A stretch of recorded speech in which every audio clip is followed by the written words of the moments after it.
La cinquième étape consiste pour nous à enregistrer les opérations orchestrées par l'entreprise durant l'année. On peut voir quelques opérations ici. Nous allons donc les enregistrer. Alors pour cela, nous allons aller doucement, opération après opération pour ne pas s'embrouiller. Bien, nous entrons dans notre logiciel Sage CV6. Bien, on va sur saisie. Alors la première opération c'est vente des marchandises, comme vous pouvez voir ici. Vente des marchandises. Le journal en mouvement ici c'est le journal des ventes. Donc vous comprenez que pour faire CV6, il faut avoir aussi des capacités en comptabilité parce que vous devez d'abord traduire l'écriture comptable avant de pouvoir la saisir de manière automatique. Mais si vous ne parvenez même pas d'abord à interpréter l'écriture comptable, vous aurez beaucoup de problèmes. Donc voilà, journal de vente, on va sélectionner. On est dans le journal de vente. L'opération c'est vente de marchandises, c'est le libellé. On va écrire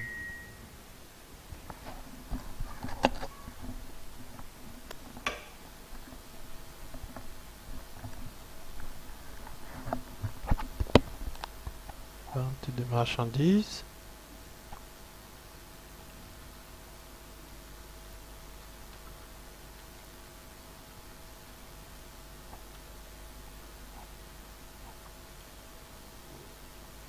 Donc, la vente de marchandises, ici, comme l'on connaît tous, on va débiter le compte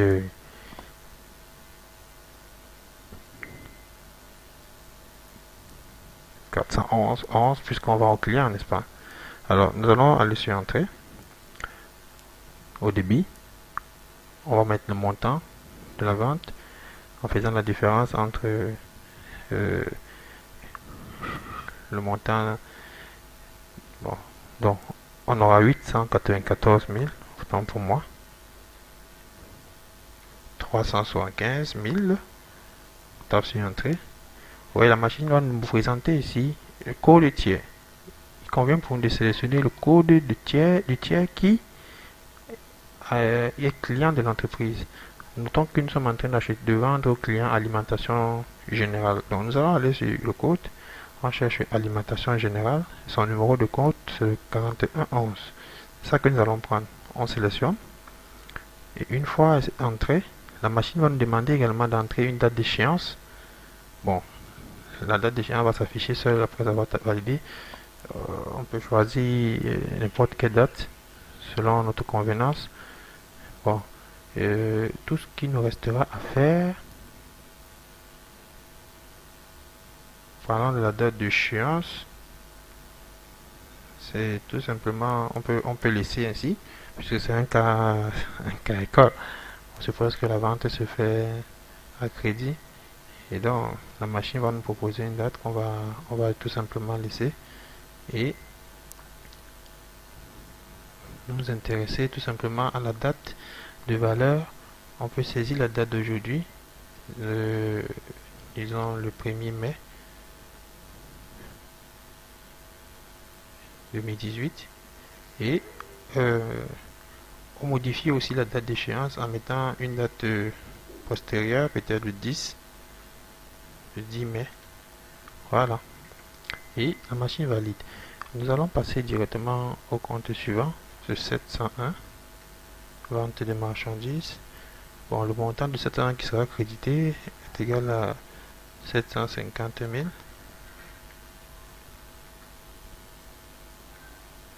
Voilà. Et il ne va que rester à mettre la TVA.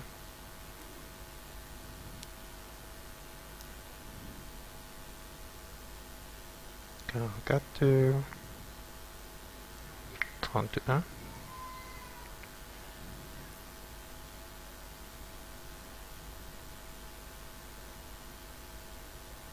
Mhm. 144 375. Le code du tiers correspondant, c'est CID, c'est sûr.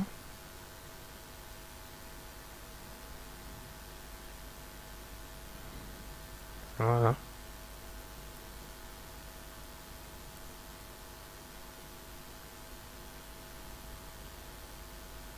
Valider la ligne. Donc, on aura donc vérifier seulement si total débit égale à total crédit avant de valider le mouvement toujours. Le mouvement est validé. On a fini avec la première opération. C'est vrai que j'ai changé la date, mais la date était du 9 janvier. Tout simplement. Donc, l'idée c'est de voir déjà le principe. Prenons la date du 3 février. Achat de marchandises.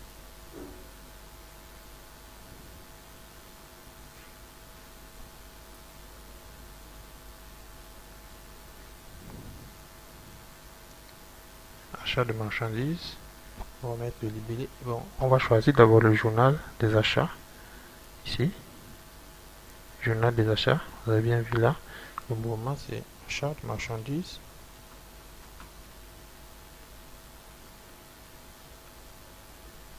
Alors, je vais entrer le numéro de compte correspondant puisque c'est l'achat. On a 601 débit 450 000. Ensuite, nous avons la TVA 44,52 récupérable, toujours au débit, le montant de 86 625. Là, puisque c'est un compte de tiers, nous allons revenir pour voir le CID, Centre d'impôt 44,52. On valide. Dans la date d'échéance, on va conserver ce qui est proposé. Bon, n'oublions pas aussi que la date de valeur de ce mouvement, c'est le 3 février. On peut modifier ça ici directement. Le 3 février. Et nous allons valider la ligne. Il va rester tout simplement, puisque c'est la vente, à créditer le compte 401. C'est l'achat autant pour moi. Fournisseur. On a dit qu'on va vendre au fournisseur Mamané. Lui, il va prendre le montant. Parce que la machine va nous aider à calculer ici. Comme vous pouvez voir, 536 625. 536 625 directement. Et nous allons mettre le code de tiers du fournisseur Maman. Oui. Bon, la machine refuse justement parce que au début ici, on n'a pas bien placé 41. C'est bien. Ça permet que si vous rencontrez ce genre d'erreur, vous-même puissiez aussi comprendre. Et là, la date d'échéance doit être une date postérieure bien à notre date. Comme on n'a pas donné dans l'exercice, on valide la ligne. Dès que la ligne est validée, c'est bon. On se rend compte que les totaux sont égaux et on valide le mouvement. C'est comme ça. Donc, ainsi de suite, jusqu'au bout. Nous allons obtenir donc notre balance pour tous les autres comptes. Nous revenons rapidement sur notre saisie. Et une fois entré tous les données des opérations, cela nous mènera à l'étape suivante, la cinquième étape, sixième, je vous l'ai dit, la présentation de la balance générale. Alors, n'oublions pas que la balance, c'est ce livre qui présente tous les comptes utilisés ou bien qui ont été mouvementés durant une année, un exercice. Et ça présente aussi le détail de ces comptes. Alors pour cela, nous rentrons rapidement dans notre dans le Sage. Ayant déjà tout entré, on peut consulter pour vérifier les journaux si tout est bien. Achat par exemple, le journal des achats, on peut regarder les opérations liées aux achats. On va achat de véhicules avec les montants, n'est-ce pas? On peut prendre notre journal, peut-être le journal de banque. Voilà également les opérations, les retraits sur la banque. Voilà. Alors, on va fermer. Bien. Maintenant, nous allons tout simplement venir sur les états. Balance. Consulter la balance. On va cliquer dessus. Et on voit la balance standard. Consulter. Et voilà notre balance qui s'affiche là. Et vous devez vérifier tout simplement qu'on a un montant de total de 70 267 500 et 69 847 500. Donc voilà notre balance ici qui se présente comme ça, tel que vous pouvez voir. Si on veut simuler un peu l'impression, par exemple, on va cliquer là. On veut prendre avec des intitulés. Ok. Oui, pour un aperçu à l'écran. Donc on peut avoir ça.